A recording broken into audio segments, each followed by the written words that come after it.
Hello and welcome to this video in which we're going to discuss the characters of Hamlet and his arch nemesis Claudius.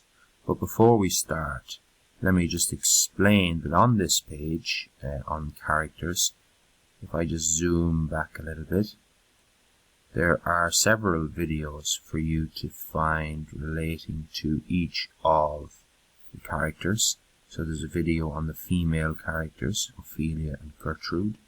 There is a video on Laertes and Polonius. And there is a video on Horatio down at the end. And now there will be, because I'm making it right now, a video on Claudius and Hamlet up here. So read the notes that are on the OneNote page there and watch the video as well. And hopefully it'll go some way to helping you to understand these characters.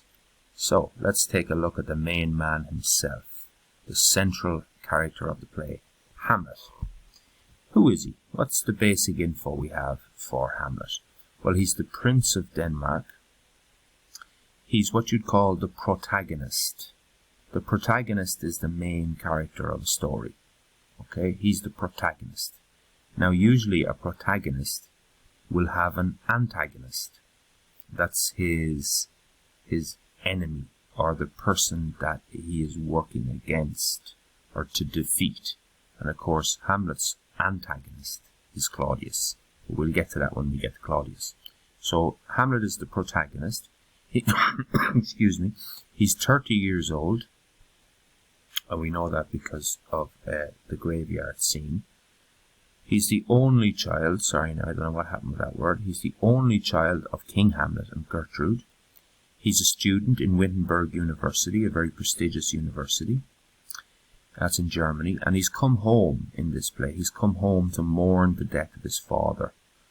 And also to celebrate his mother's remarriage. And I put celebrate in inverted commas because he wasn't exactly celebrating the fact that his mother has remarried after only a month.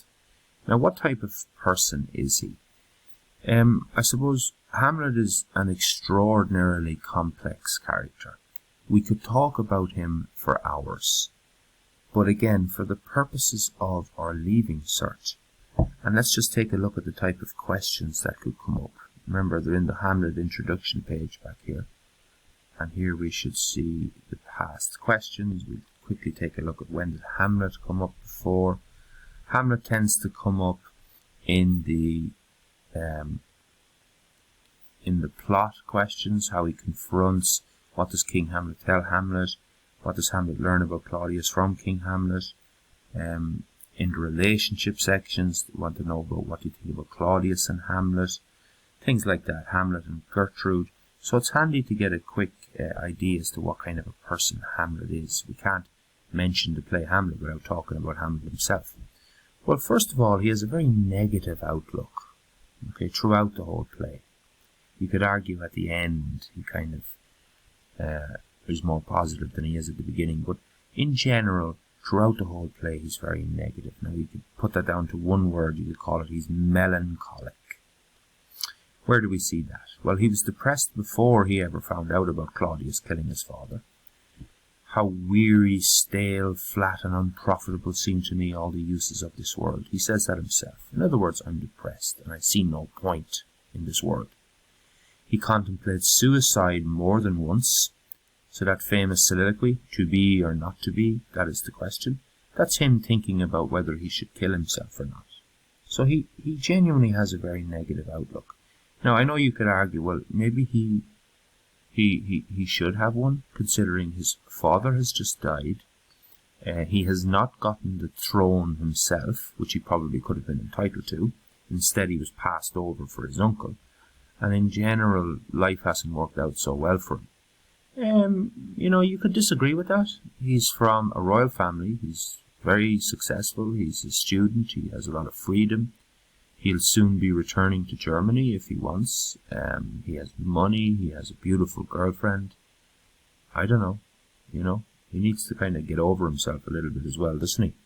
He trusts very few people, even seemingly good people. He pushes Ophelia away. He sneers at Polonius.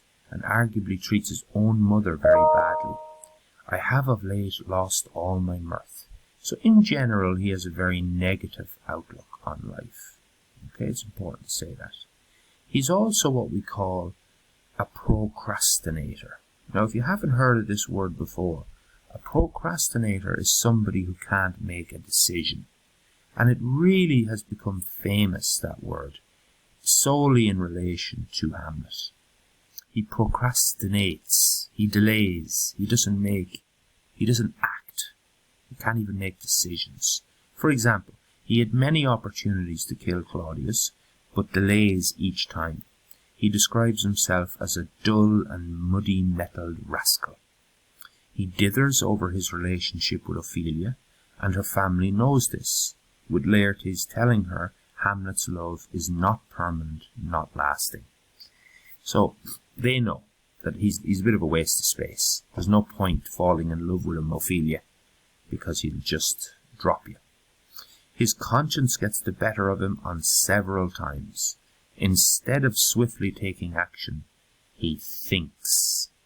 Okay? He's not the best for making rash decisions or acting at all. Now, you can contrast that to his other character in the play, Laertes. He is of similar age, but he acts when he is faced with a decision. Hamlet doesn't. And it's not until it's sort of too late before he acts. The very final scene, he finally kills Claudius. But there's huge collateral damage before that. We have Ophelia taking her own life. We have Polonius murdered. We have Rosencrantz and Guildenstern dead. We have Laertes killed. We have Hamlet's mother dead. We have all these characters killed needlessly. Had Hamlet just acted as soon as the ghost told him that Claudius killed his father. If Hamlet had have acted then, all those characters would not have been killed. Obviously, except Claudius.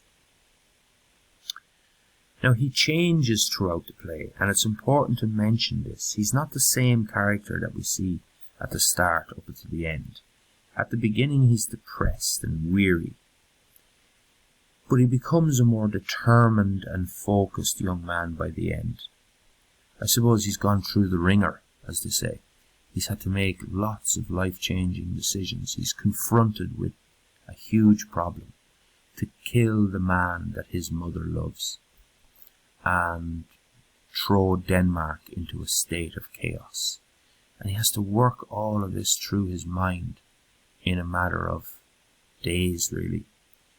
The Hamlet we see at the end, which is brave and noble and wise, is a world away from the whimpering, spoilt prince at the start. Now, there's so many other things we could say about Hamlet. I've just written down some words here. We could use the word flawed to describe him, because he is flawed, isn't he? He's not a perfect human. But that's what makes him human, in a way. Nobody is perfect. And Hamlet is not one of those people. He's not one of those, shallow heroes.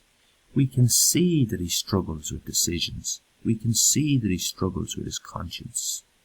So that's what makes him even more attractive, I suppose, to readers. He almost reminds us of how we would think if we were confronted with the secrets that he was told by the ghost. He struggles to deal with things. He's not, just like an action hero character. He thinks. He's very philosophical. He has several soliloquies in this play in which he debates the meaning of life. And he's a very spiritual person. He mentions God on several occasions. In general, he's a human being. Okay, he's flawed, he's not perfect, but he's human. He's not somebody that just takes a life without thinking it through.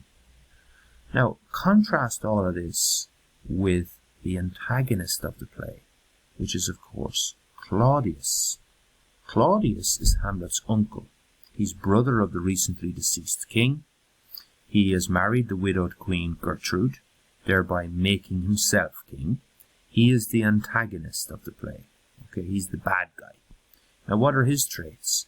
Well, he is conniving and deceitful. There's no doubt about that. He tricks everyone into believing him about King Hamlet's death. He uses others to put themselves in harm's way, to do his dirty work. Polonius, Rosencrantz and Guildenstern and Laertes are just some examples of that. He tries to have Hamlet murdered in the most cowardly of ways. Now, poisoning is a cowardly way to kill somebody because, you just get to stand there and look at them, and it's kind of a sneaky way of killing someone, and that's his plan to kill. He also did it to King Hamlet. He poisoned him by pouring poison into his ear when he was asleep. That's conniving. That's horrible. He truly is a smiling, damned villain. There's a famous quote in Hamlet. Villain, villain, smiling, damned villain, a man may smile and be a villain. So Claudius is that person. That person is able to put a fake face on, a smile, but behind it all, he's evil. He sleeps with his brother's wife whilst he was alive. Okay, who does that? That's not normal. He's very selfish. All he thinks about is himself. When Gertrude tells him about Hamlet killing Polonius in that key scene, up here in your Hamlet plot, there's a video on that key moment when Hamlet kills Polonius, when he confronts Gertrude. When Gertrude tells Claudius about that, he only worries what would have happened to him had he been there. He never inquires if Gertrude was hurt. He repeats this when telling Laertes later. So when Laertes comes back from Paris, Claudius just repeats that. Can you imagine what would have happened to me had I been there? He's very selfish. He could have stopped Gertrude drinking the poison in the final scene. But he would rather see her die than reveal his own sneaky intentions. That, to me, is one of the biggest nails in the coffin for Claudius's character in this play.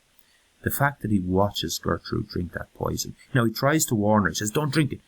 But she says, no, I will drink it. And then she drinks it. Now, that takes a few seconds. He could have grabbed it out of her hands. He could have shouted at her, there's poison in it. But he didn't.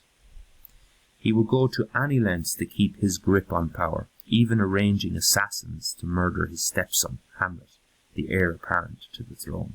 So again, it's sort of it's a sneaky way of doing things. You organize a hitman to kill your son-in-law so that you can hang on to power.